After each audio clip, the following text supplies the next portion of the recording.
Oke, Assalamualaikum warahmatullahi wabarakatuh. Pada kesempatan pertemuan yang kedua ini saya akan memberikan materi yang kedua, yaitu terkait dengan jenis dan desain penelitian ya. Saya akan langsung share screen saja. Ya, semoga share screen saya sudah terlihat ya. Terkait dengan jenis dan desain penelitian ya. Ini menjadi materi awal setelah kemarin kita sudah memahami apa itu penelitian gitu ya. Jadi setelah kita itu sudah merumuskan masalah, kemudian kita sudah memutuskan batasan masalah seperti apa, kemudian kita sudah mengetahui masalah apa yang akan kita cari kebenarannya, langkah awal yang harus kita tentukan adalah kita harus menentukan jenis dan desain penelitian. Oke.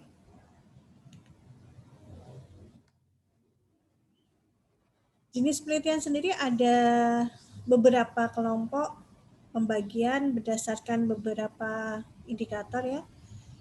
Yang pertama adalah penelitian jika kita golongkan atau kita bedakan berdasarkan jenis data yang diperlukan. Berdasarkan jenis data yang diperlukan itu penelitian dibagi menjadi dua, ada penelitian primer dan penelitian sekunder. Kalau penelitian primer itu berarti jenis datanya berasal dari data-data primer.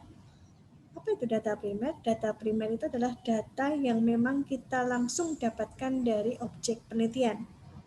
Ya, bisa berbentuk studi kasus, bisa berbentuk hasil survei, atau bisa juga berbentuk riset eksperimen. Itu data primer ya. Sedangkan data sekunder itu adalah data-data penelitian yang kita dapatkan dari sumber data sekunder. Misalkan dari jurnal, dari proceeding gitu ya, ataupun dari hasil penelitian orang lain. Itu maksudnya kepada data sekunder. Sedangkan yang kedua, jenis penelitian berdasarkan tujuan itu terbagi menjadi tiga. Ada penelitian eksploratif, ya, ada penelitian verifikatif, dan ada penelitian pengembangan atau development. Kalau penelitian eksploratif itu dari kata-kata explore, namanya explore, berarti kita ingin mengeksplorasi, membahas lebih dalam lagi, mencari lebih dalam lagi terkait suatu hal, itu eksploratif. Tapi kalau penelitian verifikatif, dari kata verifikatif atau verifikasi, artinya kita pengen menguji kembali atau memverifikasi apakah hasil penelitian yang sudah dilakukan oleh orang lain atau penelitian sebelumnya itu memang hasilnya valid atau tidak.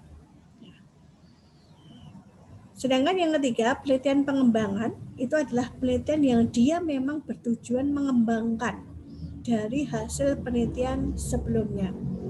Baik penelitian yang kita lakukan sendiri maupun penelitian yang sudah dilakukan oleh orang lain. Ya. Kemudian dilihat dari pendekatan itu penelitian terbagi menjadi dua. Ada penelitian longitudinal atau bujur, dan juga ada penelitian cross-seksional atau silang.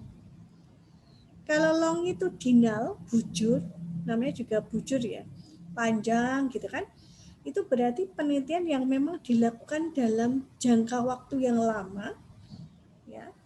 Kemudian kita sebagai peneliti akan meneliti atau mengamati objek itu secara kontinu, terus-menerus, dan kita mencatat perubahan-perubahan yang kita dapatkan dari hasil pengamatan kita tersebut. Ya. Tapi kalau cross-sectional atau silang, itu penelitiannya dilakukan dalam waktu yang singkat. Dan biasanya kita hanya mengambil data-data yang sifatnya adalah cross atau silang, tidak kontinu seperti itu. Ya. Itu jenis penelitian. Ya. Kemudian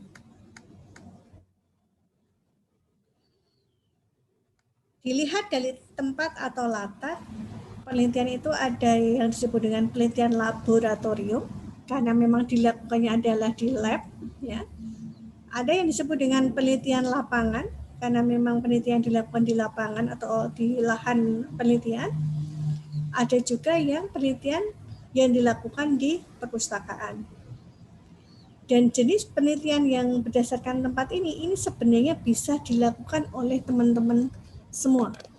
Jadi teman-teman bisa saja mengambil penelitian ataupun TA itu dengan penelitian laboratorium, itu juga boleh. Atau penelitian perpustakaan, apakah boleh? Boleh, silahkan. Ya, jadi banyak peluang yang bisa diambil oleh teman-teman ketika mengambil TA. Ya, jadi tidak selalu harus penelitian lapangan, seperti itu. Kemudian jenis penelitian berdasarkan kehadiran variabel itu ada dua macam, yaitu penelitian deskriptif atau eksperimen. Kalau penelitian deskriptif itu seperti memberi deskripsi atas sesuatu. Kalau kita memberikan deskripsi, maka kita tidak boleh menambah-nambahi gitu ya. Kalau misalkan kita pengen melakukan penelitian deskripsi terhadap misalkan sebuah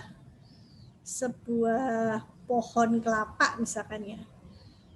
Nah, maka ungkapan atau hasil dari penelitian kita itu harus bisa mendeskripsikan bagaimana pohon kelapa itu, sehingga orang yang membaca hasil penelitian kita itu akan mendapatkan gambaran seperti apa buah atau pohon kelapa itu. Misalkan penelitian dari deskripsi, misalkan disebutkan bahwa pohon kelapa itu tingginya pohonnya sekitar 10 meter, kemudian dahannya panjang dan sebagainya, ya. Itu adalah penelitian deskripsi. Penelitian yang kedua berdasarkan kehadiran variabel adalah penelitian eksperimen atau percobaan, ya. Biasanya kalau penelitian eksperimen atau percobaan nanti akan melibatkan ada kelompok kontrol dan kelompok eksperimen. Jadi kita akan membandingkan apakah ada perbedaan hasil antara kelompok kontrol dan kelompok eksperimen. Seperti itu. Kita akan lanjut ke materi berikutnya. Oke. Jenis penelitian yang lain berdasarkan etika ada yang disebut dengan penelitian terapeutik sama non-terapeutik. Terapeutik itu biasanya dipakai oleh teman-teman di kesehatan karena dia berhubungan dengan bagaimana etika kita terhadap objek peneliti. Ya.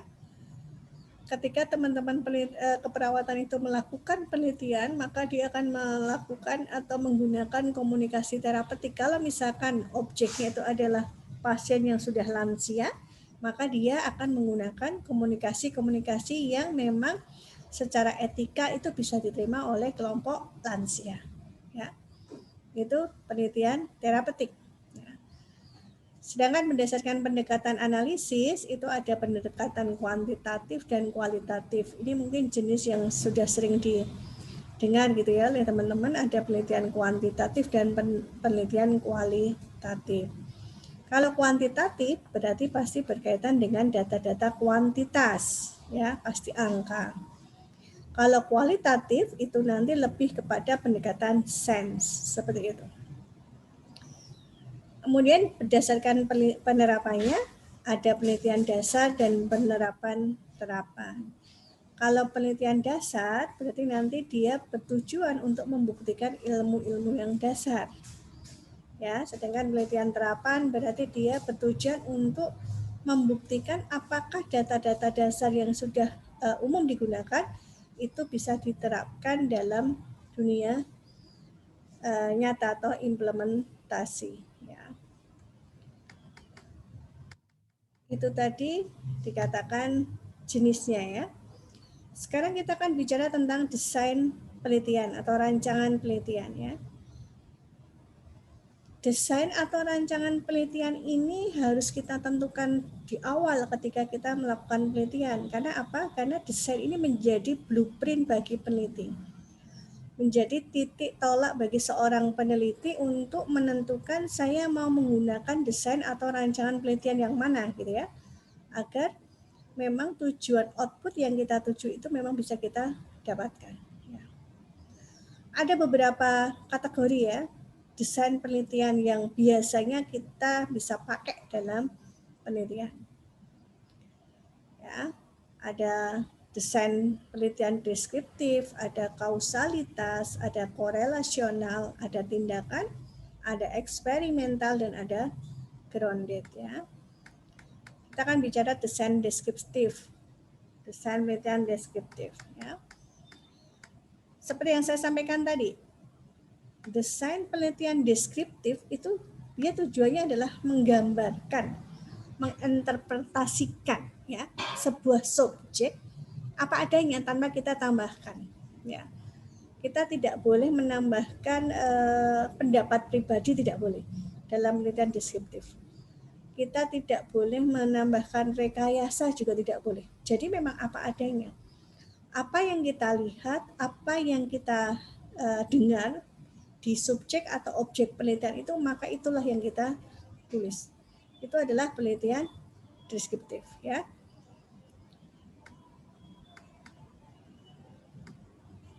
Kemudian tadi saya sampaikan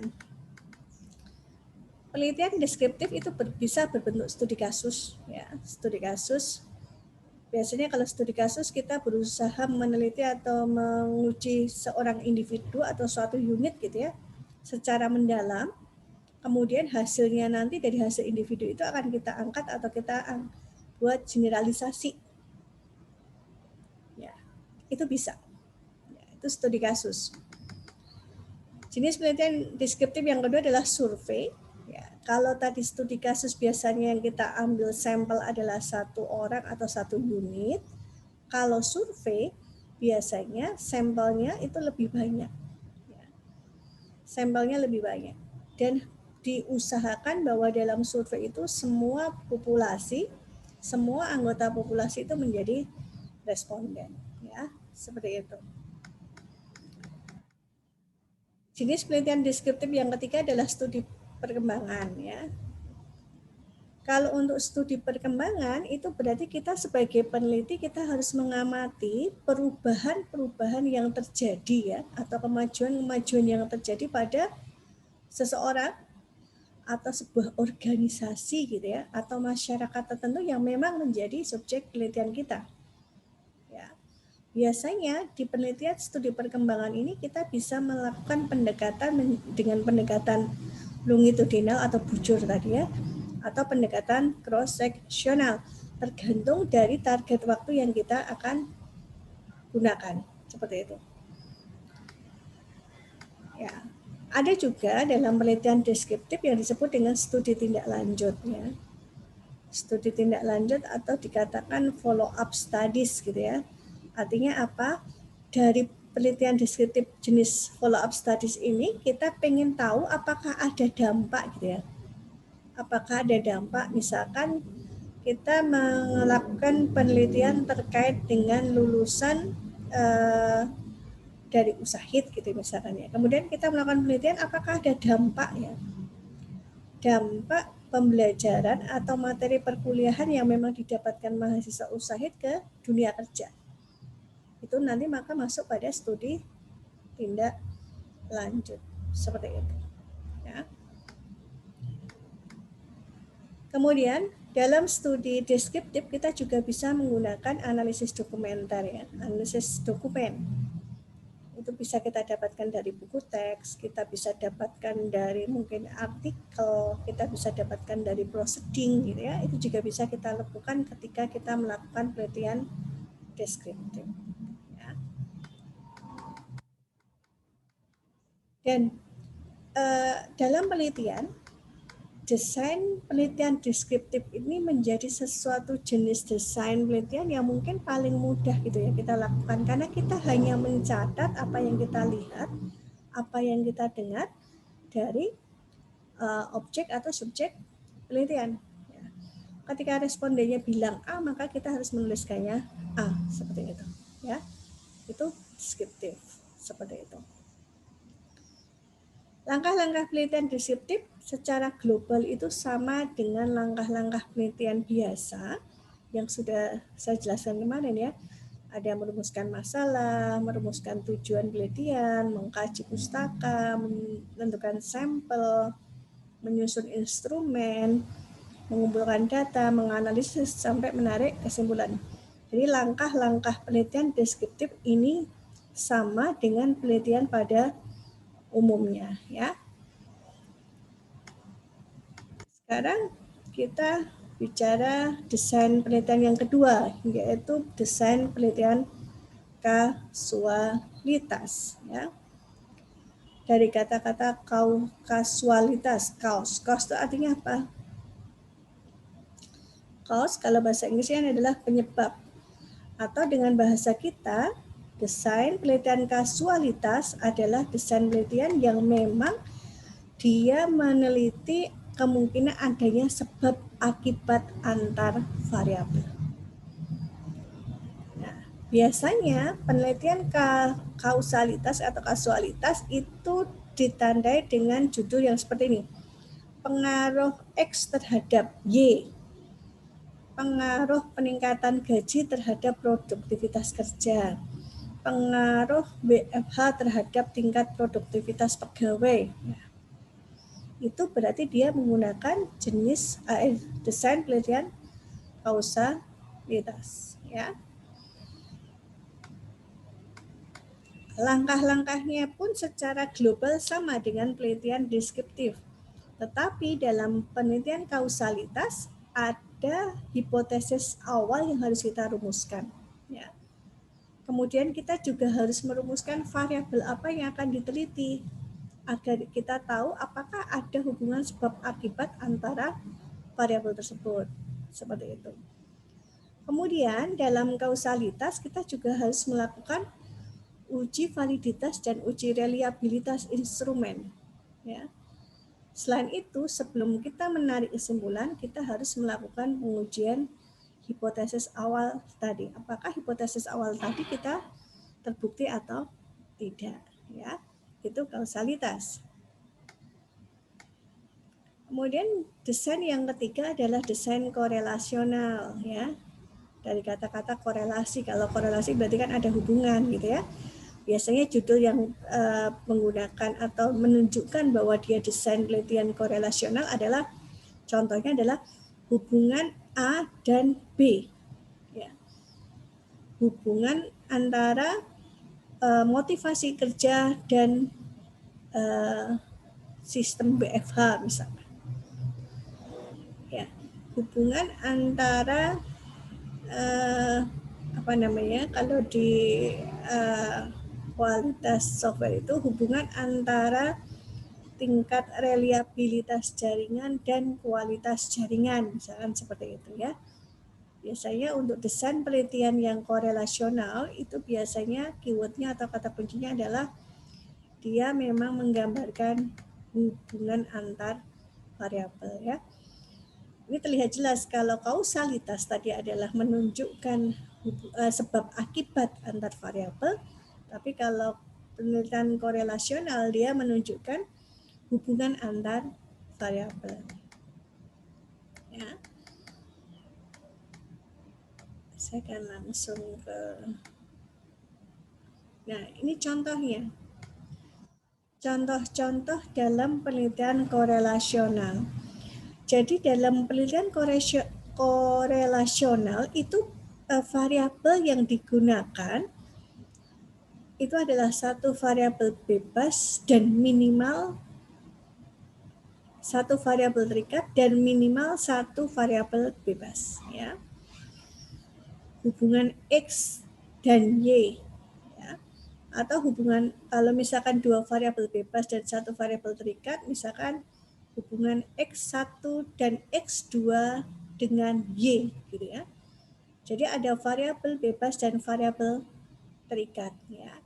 Di mana untuk desain penelitian korelasional itu yang paling sederhana adalah dia menggunakan satu variabel terikat dan satu variabel bebas.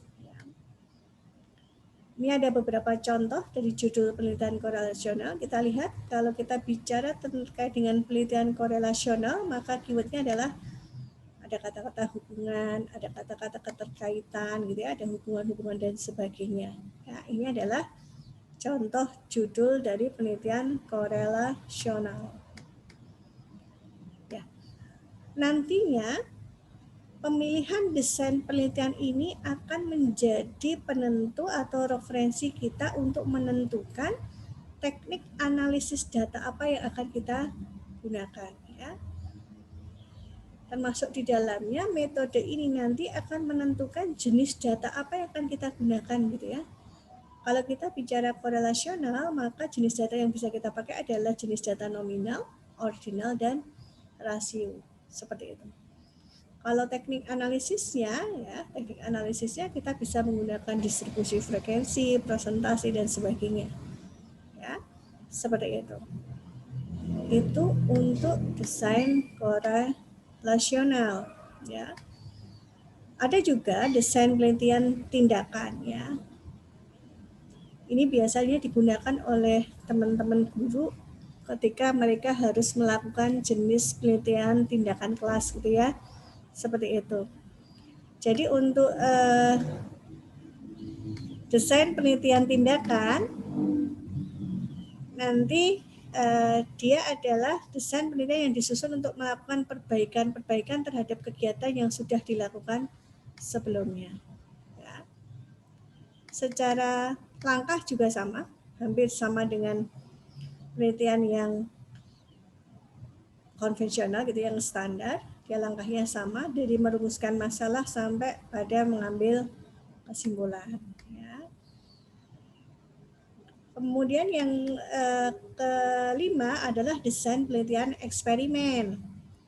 Kalau penelitian eksperimen itu biasanya dia disusun untuk meneliti adanya hubungan kausalitas mengenai sikap tertentu antara kelompok kontrol dan kelompok eksperimen. Ya.